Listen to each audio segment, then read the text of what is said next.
Hello. Good morning. Happy hump day. It's Wednesday, April 1st, 2026. It's April Fool's Day and Passover, Ted, all at once. I think there's a joke to be made there. I won't crack it, but, there could be. There could be. I'm Manila Chan. That's Ted Rall. You're tuned into the Ted Manila Info Show, otherwise just TMI for short, because we really do give you too much information, all kinds stuff you don't even want to know, but we force you to know it. We do it live Monday through Friday at 10 a.m. Eastern time. So please be sure to hit the like and the follow and the share and the subscribe button so you can help the show continue to grow. You can subscribe. Robbie's not at his desk at the moment, but he'll put up some links because people are asking about the deprogram question links or something. Yeah, so it's the same link as usual. We're going to be here 12 noon Eastern time, Wednesday. That's just to say in about just a little bit under 2 hours from now. But it's the same link as usual. It's the regular deprogram show, but it's just going to be an additional hour at Wednesday at noon. That's to say today at noon Eastern time. Of course, you can support this show by subscribing directly to this show for just $5 a month. So with that, Ted, a couple of this day in history. Today is Apple. Apple turns 50 years old today. A milestone for one of the world's most valuable companies with a market cap of $3.7 trillion as of this morning. That's CEO crazy. Tim Cook rang the NASDAQ bell yesterday to mark the moment. Founders Steve Jobs, Steve Wozniak, and the quiet, probably I would say poor dumb guy that walked away too soon, Ronald Wayne, launched Apple out of Jobs' garage on April 1st, 1976. Oh, the centennial. No, bicentennial. Oh. Bicentennial year. Their goal was to make computers accessible not just for businesses, but for everyday consumers. The Apple II became one of the most successful personal computers of all time, selling nearly 6 million units, and then followed by the Macintosh back in 1984. I remember those. After a year's long departure, I think it was something like 10 or 12 years, Jobs returned to the company in the late 90s, overseeing the launch of the iMac, the iPod, and of course the iPhone, along with designer Johnny Ive. And Ted, nearly 1/5 of the world's population has an iPhone today. Yeah, it's crazy. It's like people mind-blowing. in Bangladesh be having an iPhone. Yeah, everyone. The iPhoning. Just crazy. And also anniversary today, April 1st, 1970. President Nixon bans radio and TV cigarette ads. How about that? President Nixon. He gets a bad rap a lot, that poor guy. And he grew up where I'm from, in Whittier. He went to Whittier College. He was very progressive in some ways. Very strange. Well, he was the first. He was the first president to open diplomatic relations with China. That was, in the height of the Cold War. He negotiated nuclear arms reductions treaties with the Soviet Union. He founded the Environmental Protection Agency. Go figure, right? Go freaking figure. I think he gets a bad rap unfairly, and I know I have a soft spot for him because he grew up in Whittier. Where I'm from. So wait, if Hitler grew up in Whittier, you'd be like, he's not all bad. Well, he wasn't all bad, right? Like he was an animal lover. Nobody's all bad. But President Nixon in particular always gets a bad rap as like this horrible crook of a president. But he's benefited by the fact that so many of the presidents following him were worse. Yeah. Oh, and side note, speaking of Whittier, where I'm from, Bush won at one point in his life when he was, I think, at Halliburton or one of the oil companies, because SoCal, people don't realize this, like they used to drill for oil in Southern California. Oh, yeah. Well, Bush won. They still They do. still in a small, yeah. There's a lot of refineries there, like in the South And Bay. when you drive around on the interstate, like on I-5, you can see like oil drills. Yeah, Like pumps going up and down. yeah, it's really and Um, you're like, wait, what? What's you're that like, doing "Ah, here? California, yeah." But Bush Senior had actually at one point taken his young family and a young baby W to Whittier, California, where they lived for a few years. So Whittier has technically had 3 US presidents live there at one point or another. Hmm. Go figure. How about that? But anyway, back to the 37th president, he signed the Public Health Cigarette Smoking Act to try to curb smoking related health risks, prompting tobacco companies to pivot their marketing to print, billboards, and event sponsorships. The FTC and FCC had already agreed that advertisers had a responsibility to warn the public of these health hazards of cigarette smoking, and the public health sector aggressively lobbied Congress to pass this ban. Tobacco companies were the single largest product advertiser on TV back in 1969, meaning the policy caused networks to lose significant, albeit short-term, revenue. The country's final television cigarette commercial aired January 1, 1971 on The Tonight Show, starring Johnny Carson. So look at that, revolutionizing. I mean, I'm sure that makes you happy, Ted, but man, cigarette smoking was everywhere. Believe I it or mean, not, clear Manila, until the I actually have a 80s. problem with it. I think it's like with the banning of the ads. Look, I think cigarettes should be banned. I think tobacco products should be In banned. general? In general, because it's a legal product. It's a product that, when used as directed, kills you, and it offers no social benefit whatsoever. It does not benefit American society at all. That said, it is a legal product. Okay, and so as long as it is a legal product, the companies that make tobacco products should be free to advertise and exercise their First Amendment rights, just like any other company. I could see, yeah. It's a backwards way of sort of you're harassing a company, basically, because they're making a product you don't like, but you don't have the balls to ban. Right. I hate those kind of things. It's like, ban it. Just ban it. If you don't like it, ban it. I don't like it, ban it. Well, remember, America is one of only 2 other countries in the world that allow big pharma to advertise. Everybody else has banned big pharma from advertising on Big TV. pharma should be allowed to Or advertise. sorry, not TV. Unless they have products that are not. Look, if a product is legal, they should be able to be advertised. Guns, Yeah, anything. no, I agree. You never see gun Alcohol. commercial. You can't. Yeah, think about it. They don't advertise like Jim Beam on TV anymore. Why not? It's a legal product, and if you want to argue that like liquor is deeply damaging to American society, I'll agree with you. It is. I can enumerate some of the ways, right? Liver and kidney disease, DUI, domestic violence. I personally would argue that alcohol is more detrimental to society than cigarettes. Well, it's going to be hard to have how are you going to argue that? Because cigarettes, more than anything, it affects the individual user. Alcohol drinking not only affects the individual user, but how many drunk driving cases have we seen over the years where more people die from secondhand smoke than smokers? See, there's a lot of, we can get into this a whole other day, but there's enough data now to show how overly hyped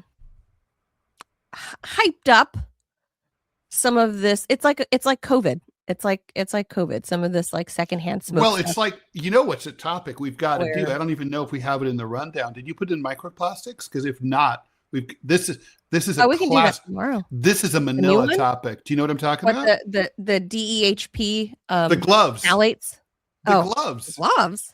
Oh my God, this is so great. I haven't seen gloves. I saw a recent thing about like phthalates So that I'm like very on team ban microplastics very much, right?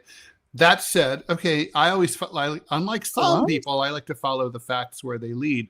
Well, it turns out that a lot of the research that found that there were dangerous microplastics and this and that were conducted by scientists in the lab who were using, wait for it, plastic gloves that were So leaching. they contaminated.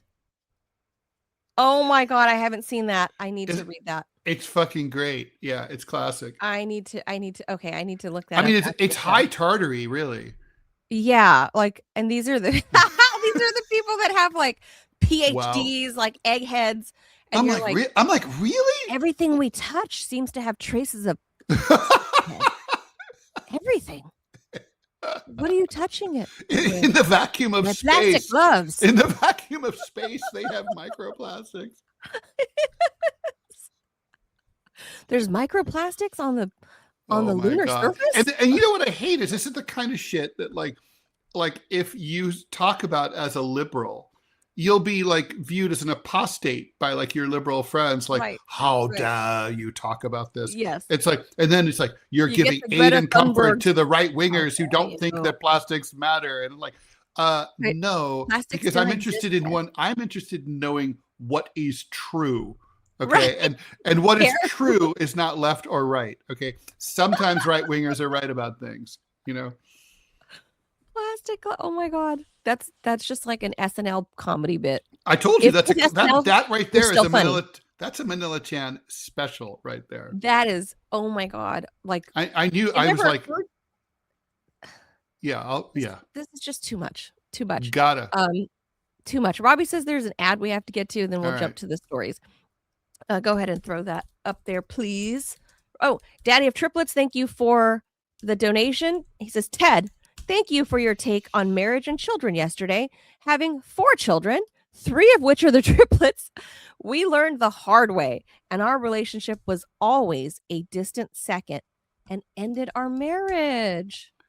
Oh, I'm so sorry to hear that. But unfortunately, it is not an uncommon problem. I mean, it really happened. I've witnessed it a lot where people, they don't put their spouses first. And like, that means like, yeah, I'm going to say it. You guys got to prioritize sex with each other. You can't be like, oh, I'm tired from the kid. I can't bone. Like, you got to like, sex is like, because if you got no sex, you have no marriage. There is no marriage without sex unless you're both asexual. Christy, no. Brian, no. Right. Sorry. That's not a real marriage, for example. And it's not, if there's no sex, there's no marriage. If there's no marriage, that means there's no firm foundation for the family. And that means the kid suffers, right? So like literally one of the best things you can do for your children is to have great sex with your spouse. Yeah. Have a good, healthy, permanent boyfriend and girlfriend relationship. Yeah. Yeah. Don't consider yourself married. You know who lives by that? Oh, like, don't be like Mike Pence where he's like calls his wife mother. Mother. Creepy. You know who lives by this marital. I mean, I don't know if I'm giving it away because I think they openly share this. But as their personal friends, this one particular couple lives by this, you're my permanent boyfriend and girlfriend, is the Galloways, George and Gayatri Galloway. Really? Yeah. They always talk about how they prioritize their relationship first and how they treat each other like they're dating. Well, I mean, honestly, this should not be such a fucking revelation. But very, very cute. And that's why they are madly in love with each other. I know people question the age thing and whatever, but they're madly in love. They're like giddy college kids, like dating. Because I know them. Much like the Macrons. Much like dating your 9th grade student. Who you beat the shit out of. To the point where he has to wear sunglasses because he's got a black eye. Oh, that's so sad. That's very sad. All right, let's get to this ad and then we'll move on. All right, still haven't tried 1775 coffee. Now's your shot. The 1775 starter kit just dropped, only 1,000 units. You're getting the bold dark roast that hits hard, the smooth medium roast, and the Vitality Mushroom Coffee for clean energy and laser focus without the crash. All single origin, small batch, toxin-free, and mold-free. Plus, you'll be getting a gold spoon clip because freedom ain't scooped with plastic, and a frother strong enough to stir up your coffee and your mother-in-law's opinions. Plus, you'll get a black 1775 tumbler, $170 worth of coffee and gear, all yours for just $99. This is for all of you who have been watching 1775 blow up right here on Rumble, wondering if it's actually worth it. Spoiler alert, TMI team has tried it, and I think everyone concurs. It's nice, strong. We like the dark coffee, like this whole team literally, like, we love the dark coffee. And yeah, because we're we roll like man hard. and woman style. Yeah, like no like style. bullshit. Yeah. And that would be it, the dark roast. Go to 1775coffee.com/studio. Grab your starter kit before they're all gone. Bold beans, clean fuel, and a morning routine that stands for something just like Rumble does. And with that, let's get to some of the stories. All right. So first up, in case anybody missed this, President Trump signed an executive order yesterday, Ted, last night, regulating nationwide elections by establishing a list of eligible voters to vote by mail. Now, he's not aware of the fact that elections are run by the states, apparently. Yeah. Okay. So I was wondering how this would work. But nonetheless, the news is that he signed this EO, Ted. This EO happened last night. Not sure if any lawyers looked at it or if anybody told him that there is no federal election law, like one. Apparently not. Okay. He said, where else but truthing? The cheating on mail-in voting is legendary. It's horrible. It's definitely legendary because it's not true. If you don't have honest voting, you can't have, really, a nation. According to the order, which is expected to spark legal challenges, and I already can tell you, future President Gavin Newsom has already been tweeting up a storm about it yesterday. According to this order, only American citizens are eligible to vote by mail. Or eligible to vote. Yeah, well, that's objectively true. That I'm not saying anything not true. But then the lists will be verified by Homeland Security. So whoever is going to replace the illustrious Kristi Noem,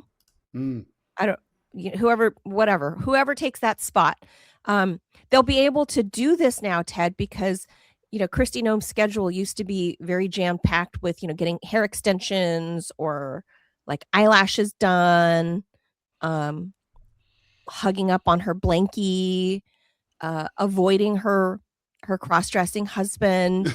Do you think that's real? Yeah, I think it's real. I mean, I don't have 100% way to verify, but allegedly, if you are a paid subscriber to the Daily Mail, then you'll be able to see screenshots of all of his online girlfriends who realized who he actually was and outed him, and that he sent them money. But cross-dressers are straight, right? Usually. Usually, it's just a fetish. It's a kink. Yeah, but apparently he had an online relationship with multiple fetish type models that are built like Jessica Rabbit. Because there are real life women that get those implants and that look like Jessica Rabbit. I don't know how else to say it, but anyway, that's a good description. Seeing as Kristi is no longer DHS, whoever takes her spot, they're going to have more time, so they can verify the eligible mail-in voters. So that's a big deal. And the U.S. Postal Service, for as long as it can be funded through the end of the year, as we've discussed, is ordered to only send ballots to individuals included on that particular list with unique barcodes, Ted, for each one of these. It's going to have unique barcodes applied to each envelope, one per voter, to facilitate tracking and audits. The Attorney General and department heads are instructed then to forward evidence of violations to the DOJ for investigation. So every envelope can be traced so that's down going to really to, make people want to vote, because Yeah. it's like knowing that, well, so much for ballot secrecy, right? I mean, right. That's what I was thinking too. I'm like, I mean, that's the thing is, there's no anonymity, because even with a voting machine, Right. the vote is not supposed to be tied to your name. The machine's name, supposed to know that you voted, but it's not the content right, of you your voted vote. XYZ. Right. That's not Right, but supposed it's to be not tied to recorded. Manila Chan. But not tied to obviously, Ted Rall. this would easily allow the authorities to know for whom you voted. That's right. So a lot of flaws here, Ted. It's very, very sketchy. A lot of flaws on this executive order. Administration officials said the order titled, this is the name of it, Ensuring Citizenship Verification and Integrity in Federal Elections is a step toward restoring faith in the electoral process. Quote, we believe combined, the measures in this order will help secure elections in the future and ensure that the many abuses of our elections in the past are not repeated in future elections, said Mr. Will Scharf, White House Staff Secretary and Assistant to the President. Speaking during the signing ceremony, other cabinet members echoed the sentiment, calling on Congress to pass the Save America Act, which Ted and I have really dug into last week about why this would actually disenfranchise their own MAGA voters. But yeah, that's a different which story. is hilarious. Okay, And, that's fine. and silly, Whatever. Really. Whatever. It's fine. Whatever. Like things aren't well thought out, and that's fine. I mean, it's kind of not fine, Manila, I know, to but disenfranchise anyone. On the other hand, since voting doesn't really matter because we don't have a real democracy, Correct. and the two parties are kind of virtually identical The on all the same major anyway. on all the major issues like war and They're peace. all the same. Either way, like, who gives a shit? Yeah, that's why I'm like, it just doesn't matter. This is all, like Chris Hedges said in one of his books, democracy is an illusion anyway. So Yeah, he of course that's true. So that's he speaks the truth. So during the signing ceremony, other cabinet members echoed the sentiment, calling on the president to move forward with a save thing. Ted and I find it laughable. Quote, the fundamentals of our democracy are built on voter integrity. Commerce Hashtag Secretary bullshit. Howard Lutnick said, yeah, because Howard Lutnick, who lied to Congress about his connections to Jeffrey Epstein, he knows a lot about integrity. Yeah, that's his bag. Howard Integrity Lutnick. That's what they call him. That's his middle name. Old Integrity. All right, let's move on to the next story.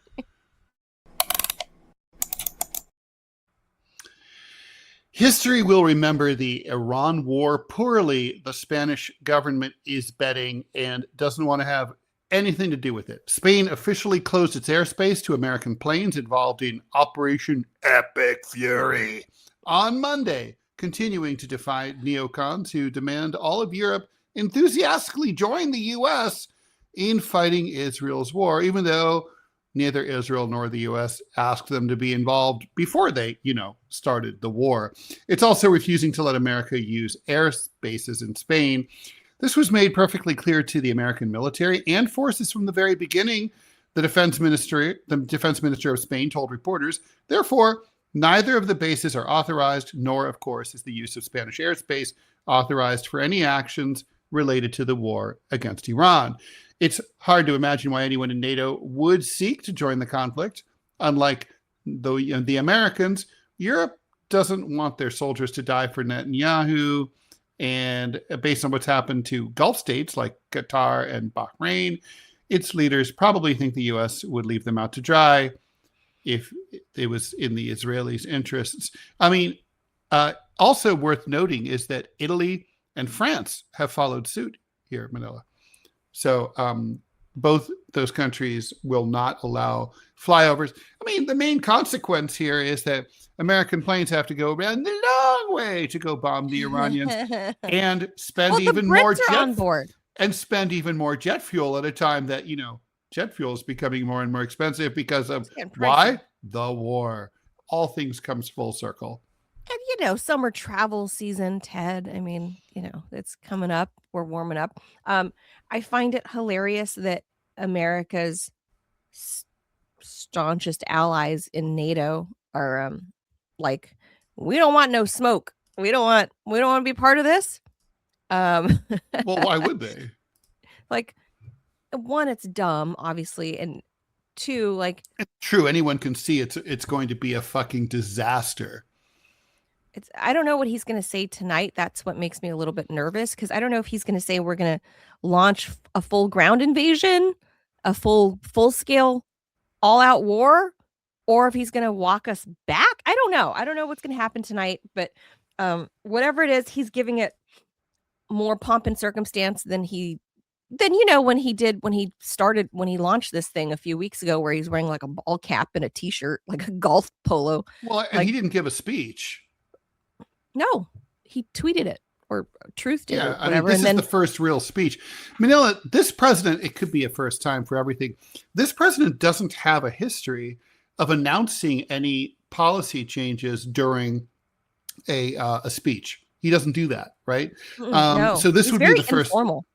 Yeah, I mean, so basically, when he gives a speech, it tends to be because he's got to pull his fat out of the fire. Like, there's a problem. He fucked up in some way, and he's got to walk it back. I think that's what we're dealing with here. What do you think? You think he's actually going to walk it back, though? Well, I don't mean that he's going to withdraw, but I mean I think this is a crisis, the damage control, crisis management kind of speech, where he's got to look. He knows he can only talk the securities markets back so far. Look, where are we at? What's the Dow? Before all this shit started, where's crude at? Like we 110. The Dow was at 50,000. Currently at 46,630. Okay, so the Dow Jones Industrial Average has lost, basically 8% of full shareholder value. That was fast math in a month, right? Well, yeah, since Pam Bondi gave us the update. Yeah. So, I mean, the point is that he can talk it. It would be worse. It got down below 45,000 at one point. But the point is oil, what's the price of oil per barrel now? Hold on. Like 108. It's $98.87 right now, right? It's $100 a barrel, basically. When this all started, we were at 60%. We were at $60 a barrel. That, Manila, is a 67% increase in 1 month. Okay. I love that you can do this calculation. Even if you only had this much, even if you only had let's just say it doesn't go above $100 a barrel. Inflation is now baked into the global economy and into the global supply chain. Strait of Hormuz isn't opening up anytime soon. The Gulf of Aden's being closed by the Houthis, so that there's access to the Red Sea as well as the Persian Gulf are both closed off to anyone who's not friendly to Iran. I wonder what the Kalshi market is saying about this. I mean, like I said, I'm not a betting person. I don't gamble. I don't do those things. But since we had the ad yesterday for the first time, Kalshi, that's probably not it's not a gambling site, I would imagine, that would live for a long time, because I think Congress is going to crack down on that eventually. But anyway, probably. I wonder what they're saying. But I'm with Nerd in the Rumble Room. I think Trump is going to double down, because I don't see him as somebody that repents or somebody. But he's got to explain what this is all about, and why it doesn't suck and all that. We're going all in, balls deep. We're sending all the carriers there. We are there. There's a ban on DoD reporting from all of these different base sites, like in Qatar, in Bahrain, in all of the Middle East sites. No one has pictures, Ted, of the damage. Why are they hiding the damage? Well, because it's bad. Well, I think part of it might be far worse. Also, it gives information to the Iranians, right? That's what they say. We fired a missile, and then look, it hit. It missed this much. We should move it a little Right. We bit. need to recalibrate 3 degrees over. Yeah. But yeah, so I why. agree. There's some truth to that. However, I think for the most part,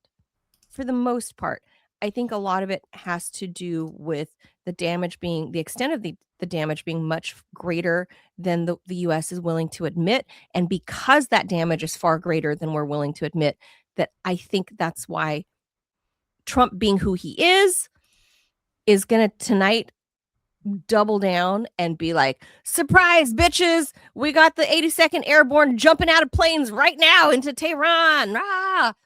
You think?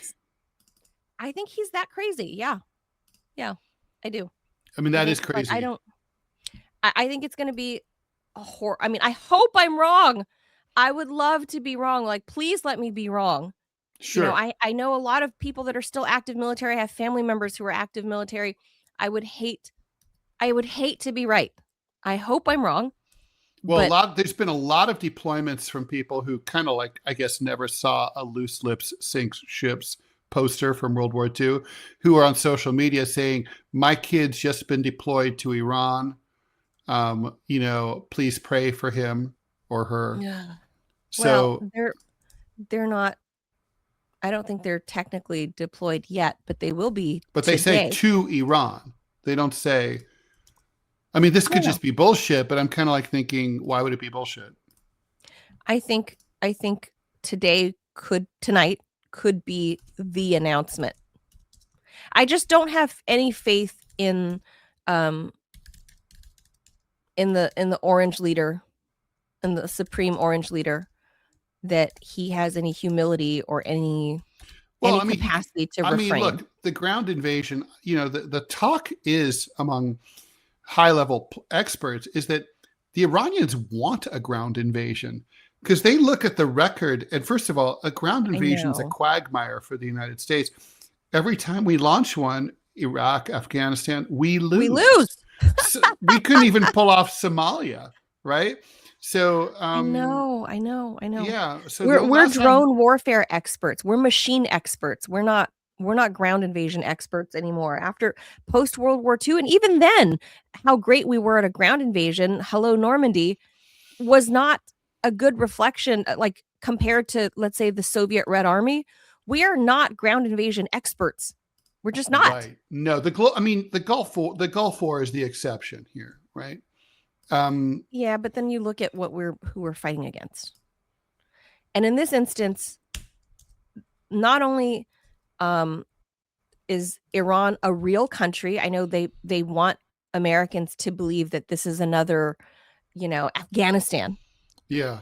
Well, and Afghanistan dudes turned riding out to be old more Toyota. of a real. It turned out to be not so easy, right? I know, not such an easy fight, but they want to present it still as if, these are cave dwellers wearing flip-flops and dresses, right? Yeah, not so much. That's not Iran. Iran is a real country with real scientists, with real military, with real weapons of war, a real standing military with real arms and actual diplomatic ties to real countries that can supply them with real arms.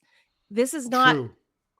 This is not the presentation of the backwards cave dwelling Taliban. This is not that. Who turned out to not be so backwards. Right.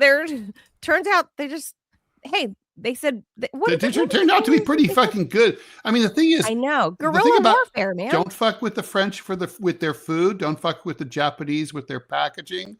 Don't fuck with don't fuck with the Afghans when it comes to war, because it's their thing. It's their national sport. Oh my God, they are the empire killers, right? Like they got the Russians. Mm-hmm. They got the Americans, they've got the Brits, Afghanistan will always prevail. I don't know why people don't get that yet. But look, America couldn't win in Vietnam. America couldn't win in Laos, despite, carpet bombing the whole fucking country. Yeah, they tried. They couldn't fucking beat Americans little Asian communists. Americans think that if they kill a lot of people and blow up a lot of people, and kill and blow up a lot of buildings, that they win. And if that were true, we would have won the Vietnam War. Right. if that were true, the Vietnam, the country named after the war, named after that country, it wouldn't technically be a communist government now, or Laos would not be a communist government now. But that did not work out. We did not, or Korea would not be split up into two right now. Which, by the way, that war is still technically going on. Technically, it's a frozen conflict. Yep. Technically, so obviously there's never been an armistice. We do not have a great record of winning. #winning. What happened to winning so hard, Trump? No, winning so hard is not by entering the war in the first place. And so I think because of who he is, I don't think we're walking back. I think this is a double down moment, and that's what I fear. But anyway, we'll move on to the next one, because I think this is also perfectly tied in, Ted. Perfectly tied into why we're doubling down.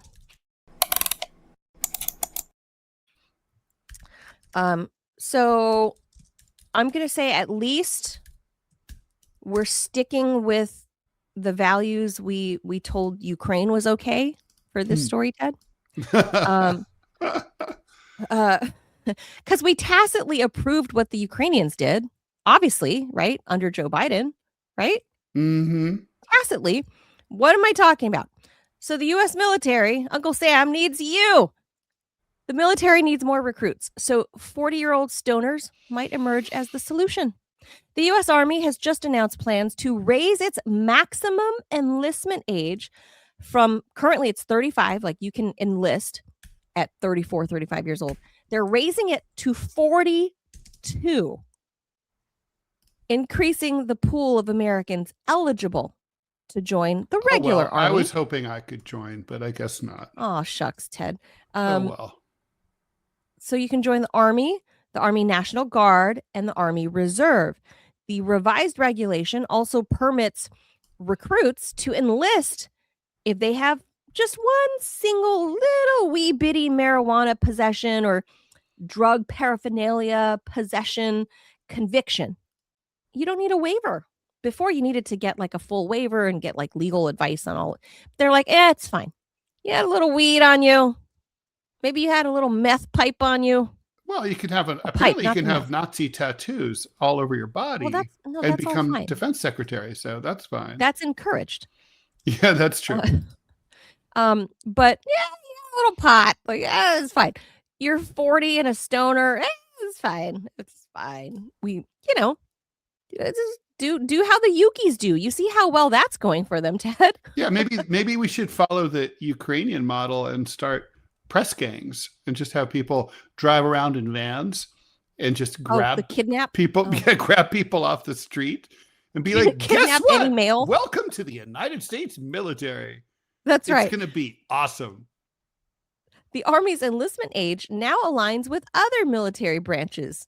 They say we're just trying to match up with the Air Force, Space Force, Coast but Guard. not the biggest one, ICE, which will be bigger than all of them. No, that's true. Both the Air Force and Space Force increased their age limit back in 2023. The move marks the second time in 20 years that the Army has shifted the enlistment age all the way up to 42. So you can be a rookie soldier at 42 years old, Ted. That's just a few years younger than me.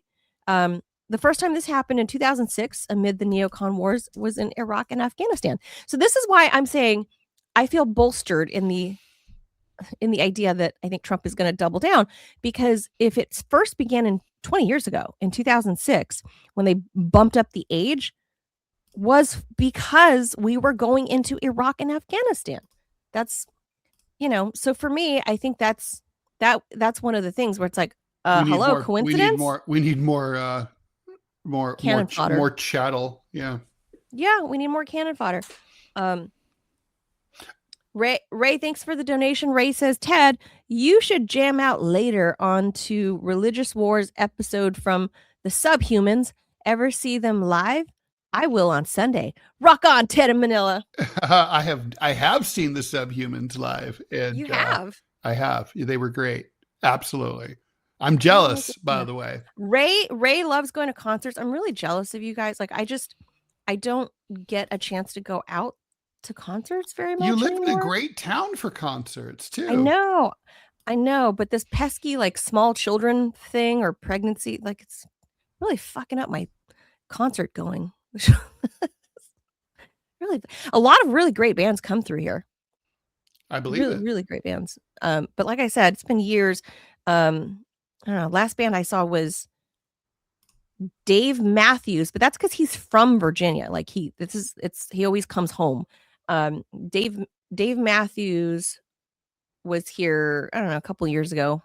It was after my son was born, so it's been a couple years. I haven't been. But yeah, miss concert going. But anyway, that's why I feel like we're gonna double down on the Iran war tonight, is because we're upping the age for enlistment for the army. Mm-hmm. The trend is we did this for Iraq and Afghanistan, the two other times that we bumped up the age. So that to me is a pattern. Well, And also, obviously, fewer people are enlisting. Look, Manila, I'm going to surprise you here and say I actually think that from a military perspective, this is actually a good idea. And so here's the thing.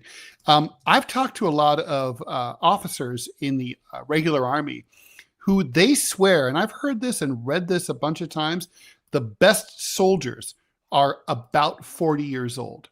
In other words, they are old enough to be sort of calm and experienced and wise, and they're not like it's easier for them. They're not rebellious. It's easier for them to follow orders, understands the importance of unit cohesion and all that. They're more disciplined, but they're still physically fit.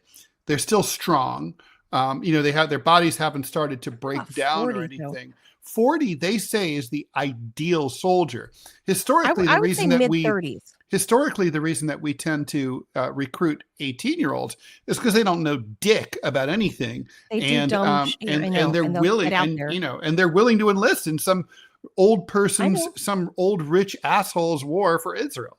That's Correct. Why. But 40-year-olds aren't likely to sign up for that shit, or as likely. Let's put it that Correct. way. Well, there's more desperate 40-year-olds in the population now because of job layoffs, AI, all of this shit. There's a lot of that going on. But having married a soldier, having dated soldiers, one was a Green Beret, a decorated Green Beret, and I learned quite a bit about how much that does to the human psyche, how much that does to the human body, and so I would say probably your prime soldier age would be early to mid 30s. It's before all the deployment. I mean, granted, I'm talking about a Green Beret. That's somebody whose body has been through a lot, right? Like, and many, many, many deployments. But generally, if you're in your early 30s in the regular army, you're not trigger happy. Your prefrontal cortex has been fully developed. Your amygdala is not just straight up fight or flight. You can reason and process. So maybe early 30s, and you can still, run with a 50-pound rucksack on your back for, miles and miles and still be fine. I think once you hit 40, life just kind of, I woke up at 40 and was like, oh my God, the pillow got me. And you're just screwed for like a week. That's everybody over 40. Don't worry, Manila. It all gets vodka. Oh my God, my head. Once you turn 60, it's smooth sailing, easy peasy. It's like like I was doing some yard work yesterday and my body feels like I was beaten up by a bunch of Green Berets at all. It doesn't feel like that at all. Not at all.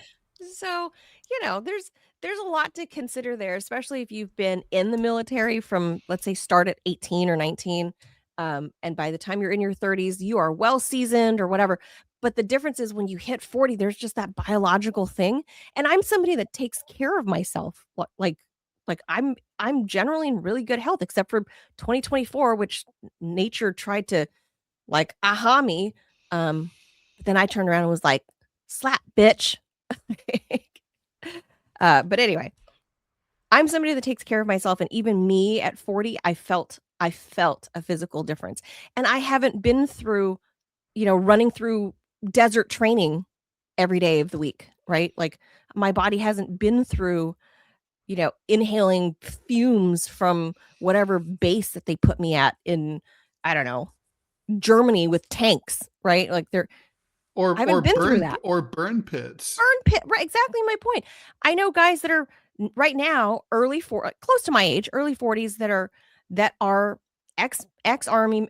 They're all fucked up because of the burn pits, all the shit that they got put through. So that's why I would say 40 is like, oh. And then you look at the Ukrainians. You see how well that's going, Ted. All the men, the 40-year-old men with grown children that are also, in fairness, they weren't going to win under any circumstance, period. Because I know, apparently in Ukraine, they don't know how to look at maps. And maps, I find maps are very useful. And if you looked at a map, are helpful. You'd be like, wow, there's this big fucking heavily armed nation with hundreds of miles of border right next door. It's like, I don't know. Whoa. Yeah. Maybe that's not going to be so easy to fuck with. Oh. So just saying. I know we're a bigger nation than Iran. Sure. However, here's the thing that, when we talk about Ukraine, I don't think we talk about enough. We should get Sloboda on and talk to him again. But I hope his schedule has leveled out. But what I was going to say is that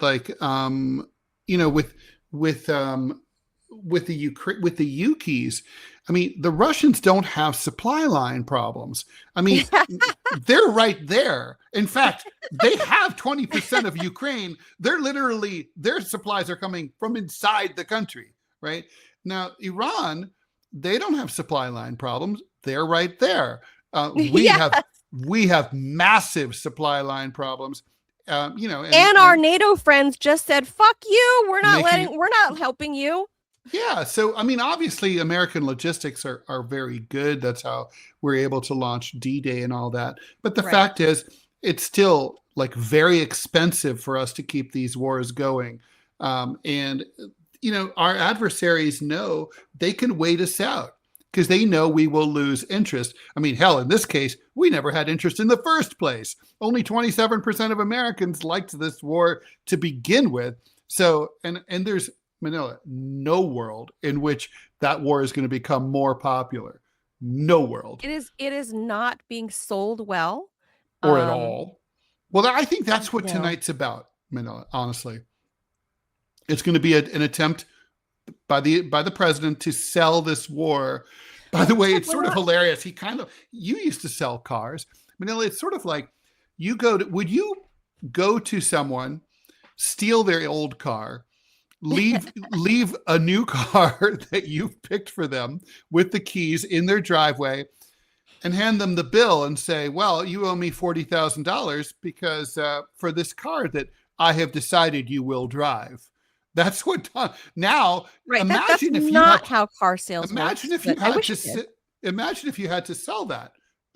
No, seriously. I know it seems a little impudent. I know it seems a little sketchy. It's a little aggressive, but just stay with me on this.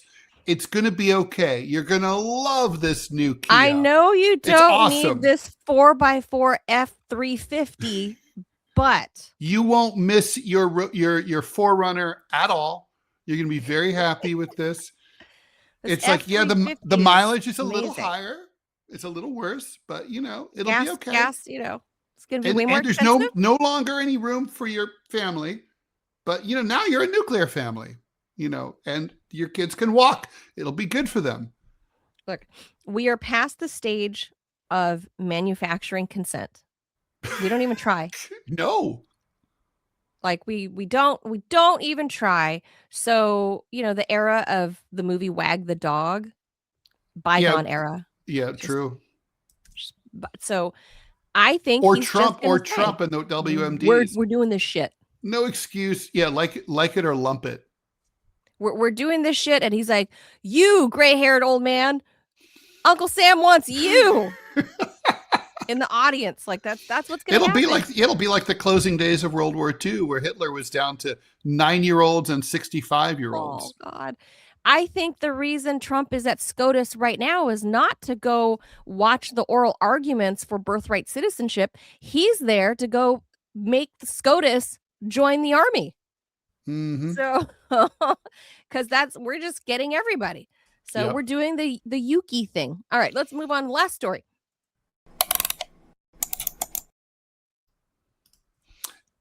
A federal case out of New York City has put a spotlight on one of the stranger and darker stories to come out of the so-called sexual wellness world.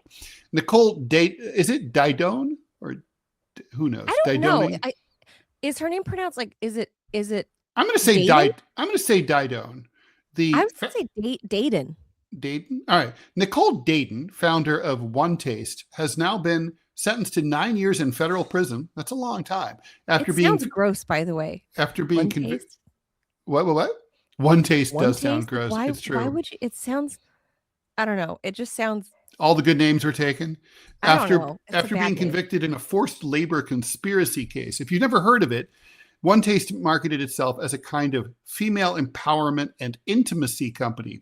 Its signature practice was something called orgasmic meditation, a ritualized sexual exercise the company said could improve connection, consciousness, and personal growth. But prosecutors say it was all bullshit, hiding something ugly.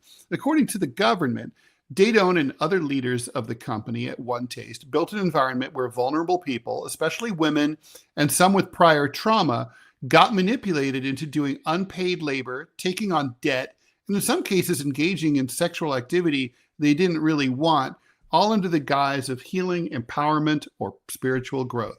Prosecutors argued this wasn't just a weird self-help company with unconventional ideas. They said it was more like a coercive system, like a cult, using emotional pressure, ideology, financial dependency, and humiliation to control members and to get them to serve the company's business interests. This reminds me of Nexium. Remember that? Her defense argued the opposite. They said these were all consenting adults who willingly chose an alternative lifestyle and that the government was effectively criminalizing an unconventional sexual subculture. The jury was called bullshit on that. Dayton was convicted, and this week she was sentenced to prison. She's also been ordered to forfeit $12 million. No word on whether she has it or not. And the court awarded nearly $880,000 in restitution to the victims. So the question is whether it was about sex or whether a company wrapped exploitation in the language of wellness and whether empowerment was used as a cover for coercion. Obviously, we know where the jury came down on this, Manila. Well, so sexual wellness, that's what her company, One Taste. First of all, if you're doing a sexual wellness brand, calling it One Taste, what does that even mean? What does that even? It means that all the jizz tastes the same. What are you what are you tasting? You know what you're tasting. Oh, you know what you're tasting. I feel like it's a food company, but then you're like, no, we're a sexual wellness company. And you're like, oh. But do you remember Nexium? I was going to DoorDash you. Do you remember Nexium, the cult? No. Oh, so Nexium? I want to see if I can find I'm not really into culty So Nexium, things. spelled NXIVM, was a New York-based organization disguised as a self-help multi-level marketing company, right? Multi-level carpeting like Amway, that operated as a criminal cult founded by Keith Raniere, used coercive control and abusive techniques, leading to his conviction for racketeering, sex trafficking, and forced labor involving a secret branded subgroup called DOS. They also basically I remember that. branded members. And Allison Mack, the actress from Smallville, was a recruiter for it. I remember that. They got branded like cattle? Yeah. Mm-hmm. That's right. That's horrible. That's hardcore. But this lady, she ran this sexual wellness company. What does that even mean? Is that just like a fancy New York, Upper East Side way of saying you're a madam? No, I don't think so. I mean, I think sexual wellness could involve maximizing your sexual pleasure, for example, through sex toys, right? That would be a sexual wellness. Or, for example, sexual wellness could involve figuring out ways to avoid and treat STIs. Or like tantric or sex or Tantric stuff shit. like that. Yeah. So that's what her company, I mean, I guess this was like, oh, we're number 20 on Rumble. Woo! Woohoo. Top 20. Top people are tuning 20. in when they Top 20. Do you know that song? No, but whenever we talk about sex, we always land on the top 20. Okay. All right. Oh, well, we should talk about sex more often. Oh my God. We should just have an all sex news show. Oh my God. Oh my God. We'd be huge. I'd do that in a second. An all sex news show, like talking only about sexual related news. Sexual related news. Like it could be scientific, it could be scientific, right. Cultural, like reviewing books or, talking about movies. Right. Hot topic. Literally. Well, I mean, that's something. But whenever fit the brand. It's true. Whenever we have TMI. a sex topic in the keywords and whatever, we land in the top 20 on Rumble.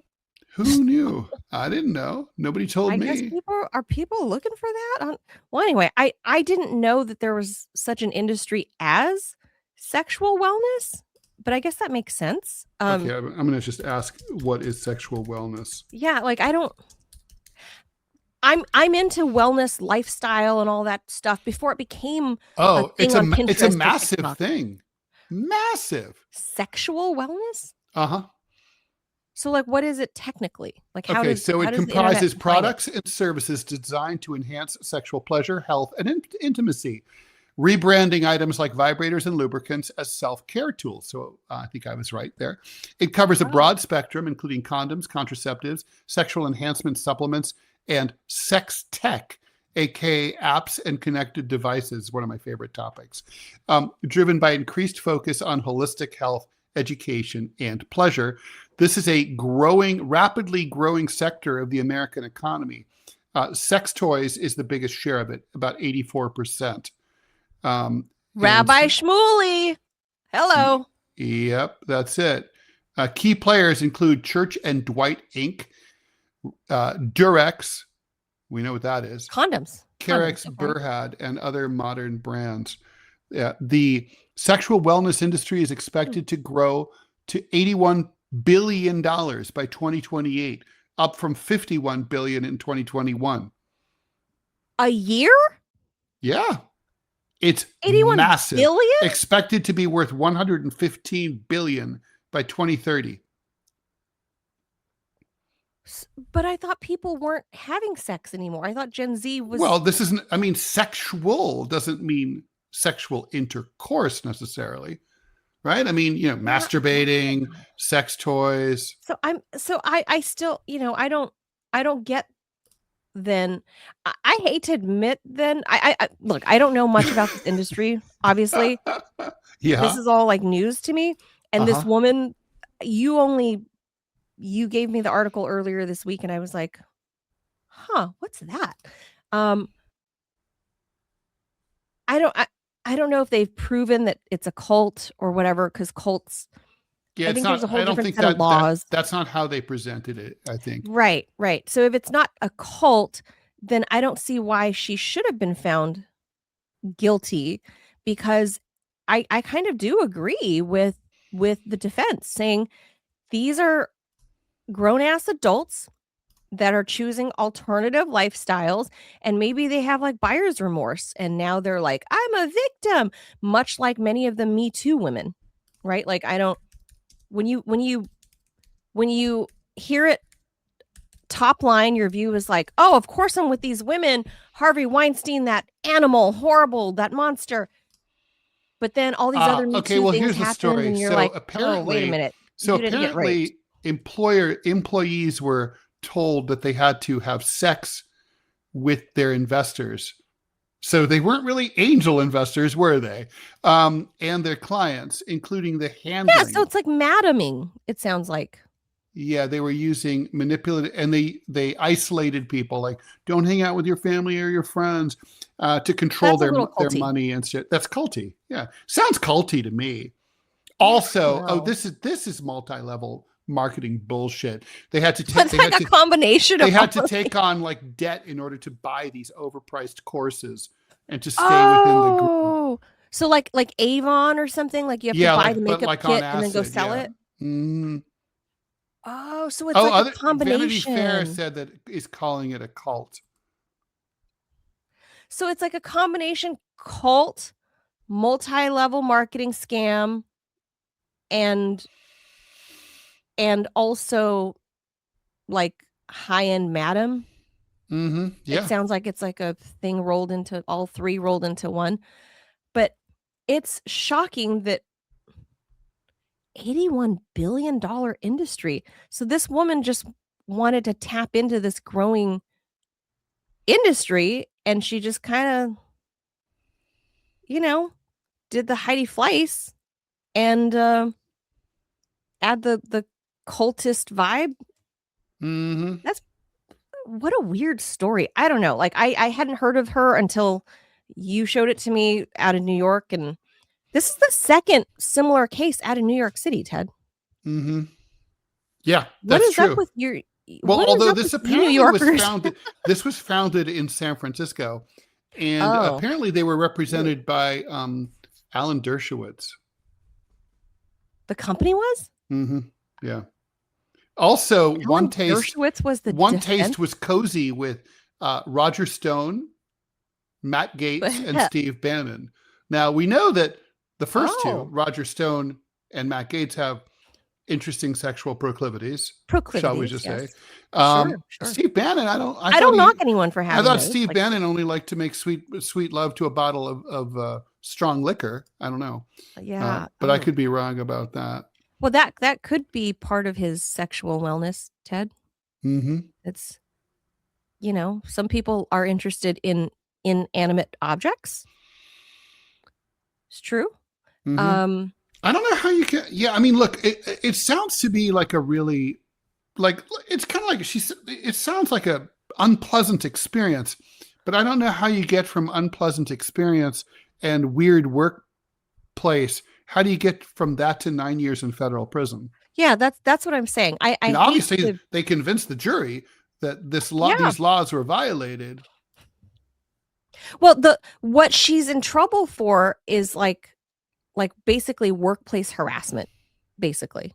That's ultimately when I drilled down, pun intended, drill down into her story. Um, it was basically her conviction is that she's like a bad manager and she harassed her workers. So it's forced labor. It's basically Yeah. that's the financial. I mean, that's the legal basis for this case. Yeah. So It's like, oh, how Dershowitz basically it's lost that? slavery. Yeah.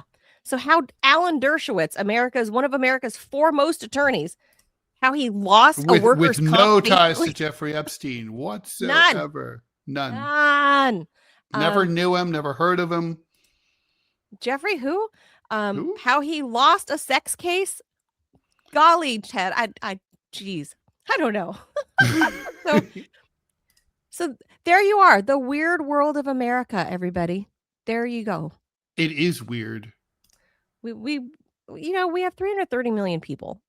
That's and many of them are strange. many strange people in America. So true. There you are. There, and all of these going down in probably the most financially exploitative city in the world. You would think it's Sin City. You would think it's Vegas. That's gambling. Gambling is easy to decode. The weird shit happens in New York City. I'm just saying. By the way, weird financial stuff. And you look, the thing is, the thing is, they do have this, the photos of the defendants, they have this like very like culty, like, and apparently even after like she was found guilty, like the lady who was sentenced to 9 years, she went like this to the judge. Like a Hare Krishna? Yeah, kind of, yeah. Culty. She has that look, that like sort of like, Butter doesn't melt in my mouth, and neither does lube. Yeah, but it could just be all the Botox and toxins that she put into her face. Yeah, but I've seen her picture. It's a certain in her eyes vibe. Yeah, it's a certain vibe. You very well could be right easily. I think her face just doesn't move from the tox all in her face. Could be. It's the eyes though that are glazed over. That's why I was like, who is this woman? I want to learn about this because why does she look like that? And when I read about it, I was like, it's like, huh. I was like, I don't know how I feel about this case because is she like slaving out her workers or is she like I think she was basically like, like Manila, like, we really need you to sell these cars. I mean, we really need you to sell these cars. Show them the back seat, if you know what I mean. Exactly. It's like that. So, yeah, I mean, if that's the case, then she broke labor law, and what boss gets 9 years for labor law violation? Well, the thing is the federal court system really knows how to lard on the extra like supplemental charges, right? They have all these complicated formulas, spreadsheets, like it's like Manila. Let's say you rob a bank, right? You're not just charged with bank robbery. You're charged with, the getaway car was double parked outside of the bank. You ran the red light after when you left. Like the LA like police chases. Yeah, 375 traffic violations. Right. It's like you're going to prison for 4,000 years. Yeah. For just evading police. Like you think you just evaded police. Yeah. But really, right. you ran 320 red lights. You came to 20 roll stops with pedestrian crossings. Right. You turned right on red when you weren't supposed to. Yeah. So many. You entered the freeway on an off ramp. Right. Yeah. You entered the freeway crossing. I got a ticket one time for entering the freeway, and when there's there's the white like sort of diagonal, triangular stripe where it's like the continuation of the highway, and you're going in, and you're not supposed to really merge until after the white lines come together. But sometimes you do because it just sort of makes sense because you're trying to get around. You're trying to get around someone slow, for example. They're not merging fast enough, and that's dangerous. If you don't merge fast enough, it's really dangerous. You can get rear-ended. Anyway, the point is, I got a ticket for that one time, like basically barely doing that, and like I was like, man, you got nothing to do, really. Nothing to do, officer. Jeez. Yeah. Well, that ain't it. I don't know. I actually don't. Maybe I'm not too abreast on this case, but from what I read this week, I feel like that's what they did to her was like, you ran 337 red lights during this police chase. So I don't know. There you go. Welcome to America. And with that, we say bonjour and bonsoir. Adios, and bon amigos. Thank you for tuning in. We'll see you tomorrow. Manila, don't forget tomorrow. We got to do that. We've got to do that microplastics. I got to look into that. I sent it in the chat. It's hilarious to me. Just hilarious. It's so good. All right. Thank you, everybody. We'll see you tomorrow. Bye, all. Bye.